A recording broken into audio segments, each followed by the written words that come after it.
नमस्कार, मैं हूं आपके साथ इश्तियाक अहमद और आप देख रहे हैं आर्य न्यूज।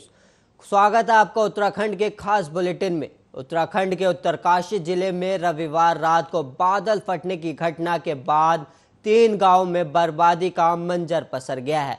रविवार रात को आई इस आपदा में 3 लोगों की मौत हो गई है और सोमवार सुबह ग्राउंड जीरो का नज़ारा बेहद खौफनाक दिखा है। उत्तरकाशी जिला मुख्यालय के करीब 3 गांव में कुदरत का कहर टूटा है। रविवार की रात अतिवृष्टि से इस गांव में पहाड़ों, गदेड़ों और जल स्रोतों से आए बड़ी मात्रा में मलबे से कई घरों को खासा नुकसान पहुंचा, जिसमें 3 लोगों की मौत हो चुकी है और मांडो गांव के लगभग 9 घर मलबे की चपेट में आए हैं, जिनमें कई लोगों और वाहनों के दबे होने की भी आशंका जताई जा रही है।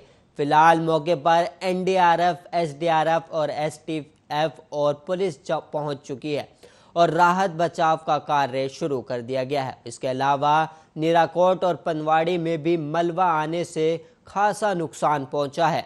देवानंद भट्ट ने बताया कि रात लगभग 8:30 बजे के करीब पानी के तेज प्रवाह के साथ मलबा होने उनके घरों तक पहुंचा। किसी को संभलने का मौका तक नहीं मिला, क्योंकि मौसम खराब होने की वजह से ज़्यादातर लोग घरों में ही थे। उनकी पत्नी, भाभी और 3 साल की भतीजी उनके घर के मलबे में दब गए।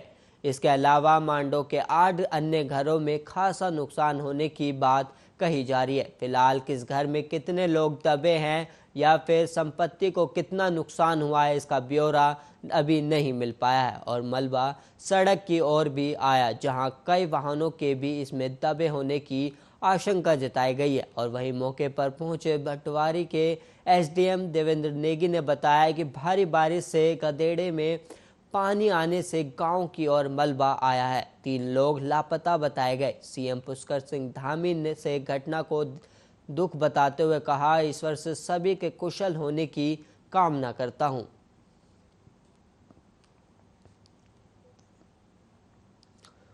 उत्तराखंड में आज सावन का पहला सोमवार है। इस कारण आज तड़के से ही मंदिरों और शिवालयों के बाहर भक्तों की लंबी लाइन लग गई है।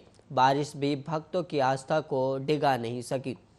सावन भगवान शिव का सबसे प्रिय महीना होता है। इस बार 19 जुलाई को सावन का पहला सोमवार होने से मंदिरों में जलाभिषेक और पूजा अर्चना के लिए भक्तों की लंबी लाइन लग गई है। और वहीं कोरोना संक्रमण को देखते हुए शारीरिक दूरी के नियमों का पालन करने के लिए कहा गया है। देहरादून, हरिद्वार, ऋषिकेश और हल्द्वानी के साथ ही राज्यों के सभी शिवालयों में पूजा अर्चना का दौर जारी है। और वहीं टिहरी जिले के देवलसारी, महादेव, कोटेश्वर, ओनेश्वर, सतेश्वर, बूढ़ा केदार, कुंजेश्वर महादेव मंदिर में भी भक्त पूजा के लिए पहुंचे हैं।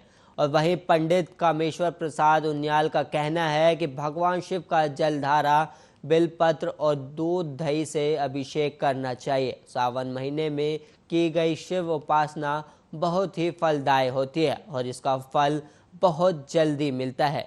और वहीं देवलसारी मंदिर के पुजारी गगन भट्ट ने जलाभिषेक करने आए श्रद्धालुओं से मास्क पहनकर आने की अपील की है। हालांकि मैदानी क्षेत्रों में सावन का पहला सोमवार 25 जुलाई को है।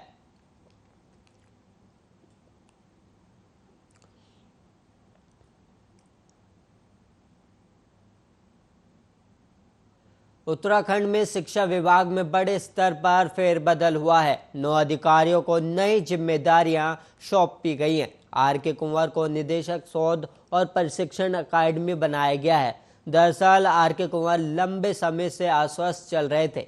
इसके साथ ही सीमा जोनसारी को माध्यमिक शिक्षा निदेशक की जिम्मेदारी सौंपी गई है, जबकि अपर निदेशक रामकृष्ण उनियाल को प्रभारी निदेशक प्रारंभिक शिक्षा बनाया गया है। इसके अलावा देहरादून की मुख्य शिक्षा अधिकारी भी बदले गए हैं और अब ये प्रभार मुकुल सती को सौंपा गया है। अब आशा रानी पैन्योली को एससीईआरटी में संयुक्त निदेशक पद पर तैनाती दी गई है।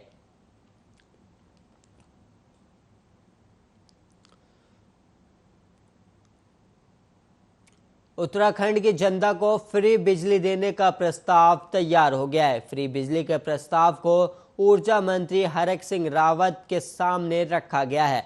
कहा जा रहा है कि इसको लेकर हरक सिंह रावत ने मुख्यमंत्री पुष्कर सिंह धामी से बातचीत की है। हरक सिंह ने कहा कि इस प्रस्ताव को जल्द ही कैबिनेट में रखा जाएगा। और बता दें कि राज्य में 100 यूनिट फ्री बिजली मिलने से करीब 13 लाख उपभोक्ताओं को इसका फायदा होगा। और वहीं हरक सिंह रावत ने कहा कि फ्री बिजली की योजना पर सीएम पुष्कर सिंह धामी से बात हो गई है। उन्होंने बताया कि फ्री बिजली से उत्तराखंड पावर कॉरपोरेशन लिमिटेड पर करीब 400 करोड़ सालाना का अतिरिक्त भार पड़ेगा। और उन्होंने ये भी बताया कि सरकार बिजली फ्री देने के साथ ही बचत के भी इंतजाम कर रही है। कैबिनेट इस पर अंतिम फैसला लेगी। और आपको बता दें कि ऊर्जा मंत्री डॉक्टर हरक सिंह रावत ने राज्य की जनता को 100 यूनिट फ्री बिजली देने की घोषणा की थी। इसके तहत 100 यूनिट की बिजली का बिल पूरी तरह माफ होगा और इससे 7 लाख उपभोक्ताओं को फायदा मिलेगा। और साथ ही 6 लाख घरेलू उपभोक्ताओं को 200 यूनिट बिल में से 100 यूनिट बिजली फ्री कर दी जाएगी।